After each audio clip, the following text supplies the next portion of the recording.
Hi everyone, it's Sue Plumb here to share another scrapbook process video with you. Today's layout that I'm sharing was created for Cocoa Vanilla Studio, and it's created for the regular Throwback Thursday feature that we have there. Now, the purpose of this Throwback Thursday feature is to inspire everyone to get digging into their stash. So a member of our design team will create something new and fresh with an older collection to hopefully get everyone inspired to get in and get rid of some of that stash that's sitting around, because that simply just makes room for more new stuff, doesn't it? So for this layout today, I'm actually working with the beautiful Sunkissed collection, which was released approximately a year ago. And it's a beautiful summer collection that's full of bright, vibrant colours. So it's right up my alley.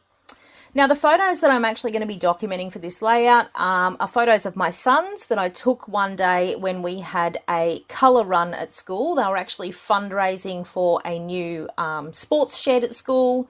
So they had the kids participate in a colour run, and they did an obstacle course, and we had the local fire brigade there that were hosing the kids down and a giant slip and slide, and yeah, it was lots and lots of fun. So for this page, I decided to do a mixed media layout because you do know how much I love to get messy. So I started off with a sheet of white cardstock, which I cut down to measure 11 by 11 because it was my intention to mount it on some patterned paper for a border. And I'm actually working with acrylic paints today. Now, if you are not a regular mixed media person and you don't have access to a lot of mixed media supplies, acrylic paint is generally a great one to dip your toe in. People can usually readily access paints. You don't need fancy paints. You don't need expensive paints. In fact, the paints that I am working with here are nothing more than student grade acrylic paints.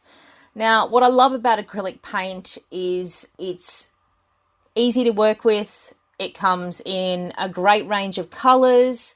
It's generally very economical compared to some other mediums that you might see people using. And it's just lots and lots of fun to work with, really.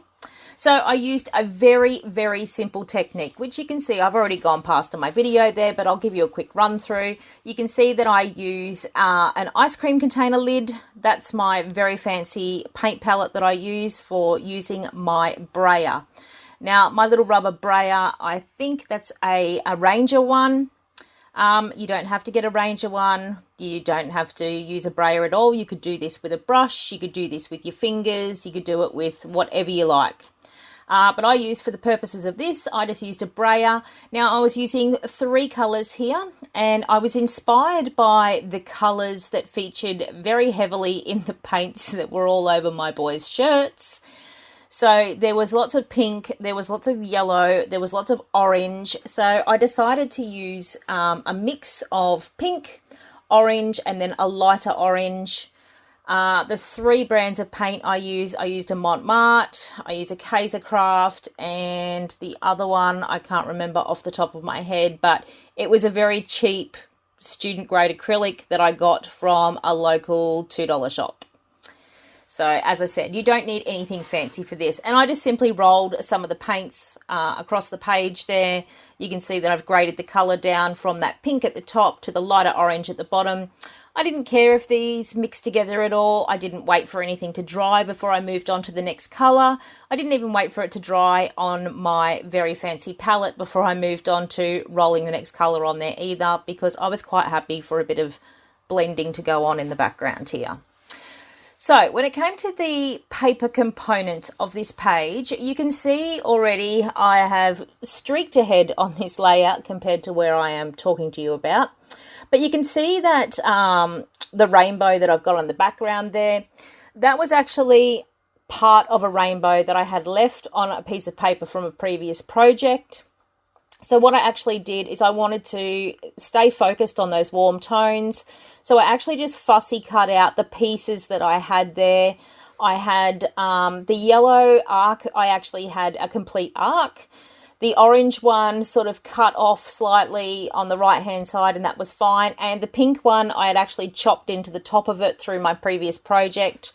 So I actually had the arc sort of running down the left-hand side there, and then there's a little piece that I haven't actually put on here because I forgot to put it on at this stage, that goes up in the right-hand corner there as well. So I just had the pink, orange, and yellow, very similar to the colours of the paints that I had used on the background. With my photos, I just wanted to create a simple photo mat there, just lots of layers, lots of colours, interesting textures through the use of tearing, and you can see I'm actually constructing that now. A lot of those pieces were scraps that I had because, as I said, for Throwback Thursday, one of the purposes of this feature is to inspire you to use up some of your stash, and a lot of times that is scraps. So I was trying to use up some of the scraps that I had of this collection. So I actually had that sweet little love heart printed paper that I had as my large sort of anchor piece for these layers. I had that small piece of paper with the cloud print on it, which was actually from the 6x8 paper stack, and I didn't have a complete piece of that, so I actually tore it in half and then put that other extra strip over the top of it just to make that a piece appear a little bit larger than it was. So as I said, I was working with warm tones, but I did stick that blue piece in there deliberately to break up the warm tones somewhat and just to tie in with the blue sky that was in the photos there and just to provide an extra little bit of contrast. So I also had that small paper yellow doily from my stash. I'm also adding in some frayed gauze for texture. And you can see that I'm just adding my two photos there, sort of slightly off center, one to the left, one to the right. I deliberately put that one that's on the bottom at the bottom because I accidentally chopped into my son's head when I took that photo of him. Not that it matters. I'm not ever worried about things like that. I've also added some scrap cardboard on the back of those photos, and I'm using a liquid adhesive. That's my favourite Helmer 450 liquid adhesive, just to stick the photos down over the top of that gauze. Now, the purpose of using that little bit of scrap cardboard behind your photos is it just helps bring your photos up that extra layer from your background, and it really helps them pop against your page. And it's something that I do on pretty much every layout, I have to say. Every order that I get, everything that gets delivered here in cardboard boxes, when I get them, once I've unpacked them, I cut them up into small pieces. I keep them in a big Ziploc bag, so I've got bits cut up just ready to go when I need them. So as I said, I've got that sort of ombre coloured strip that was running horizontally across my page there. And you can see that I've actually placed it behind my son's eye line because that is one of the focal points on the page. The other reason I've placed it there is to create an anchor point for me to put my page title on there. Now, it was a little bit of a play on words with this one because we were doing a colour run. I put the title as Colour Fun. We had those beautiful glittered foam title words in this collection, and one of the words in there was fun, and I thought that would be a good play on words. Those alpha stickers that I am using there are actually Cocoa Vanilla Studio alpha stickers.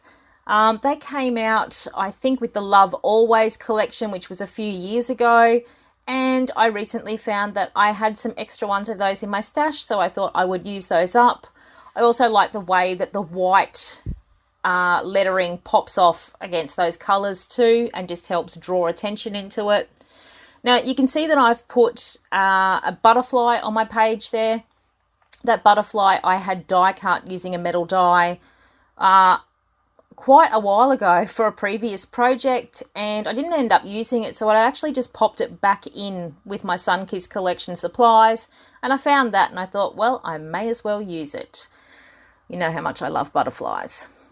So I'm actually going through and adding some embellishments now. I am using the die cut ephemera pack, which has got a lot of summer themed embellishments in it, but there's also a lot of fun little icons there that I thought would work well. I was really just basing my choice of embellishments on colour at this point. You can see that I've added that watermelon slice just to help underline that word fun. I've got that little umbrella tucked in at the top there. And I'm also just digging through on the puffy sticker sheet because I had quite a few puffy stickers left on this sheet. And I'm just adding in some little puffy hearts. I've also added a little puffy flower on top of the butterfly, like where its body would be. I added on a couple of phrase stickers from the accessory sticker sheet. And as I said, it was all about like using things up to the best of my ability. So that's what I did. Now, I also added some black splatters at the end there because when I was looking at my page and I was looking at those really dark glasses of my son's, there wasn't enough darkness to tie into that. So I actually, yes, used some ink and a very small brush just to add some black splatters at the end. And that was it for this page. You will see me put the splatters on now. That was it for this page. So I've got some photos coming up and I will have a matching Project Life page to share for this in the Cocoa Vanilla Studio community group as well in a week's time. Thanks so much for watching today. If you have any questions, put them below. If you want to see more of my videos, hit the subscribe button, and thanks so much for watching. I'll see you next time. Bye.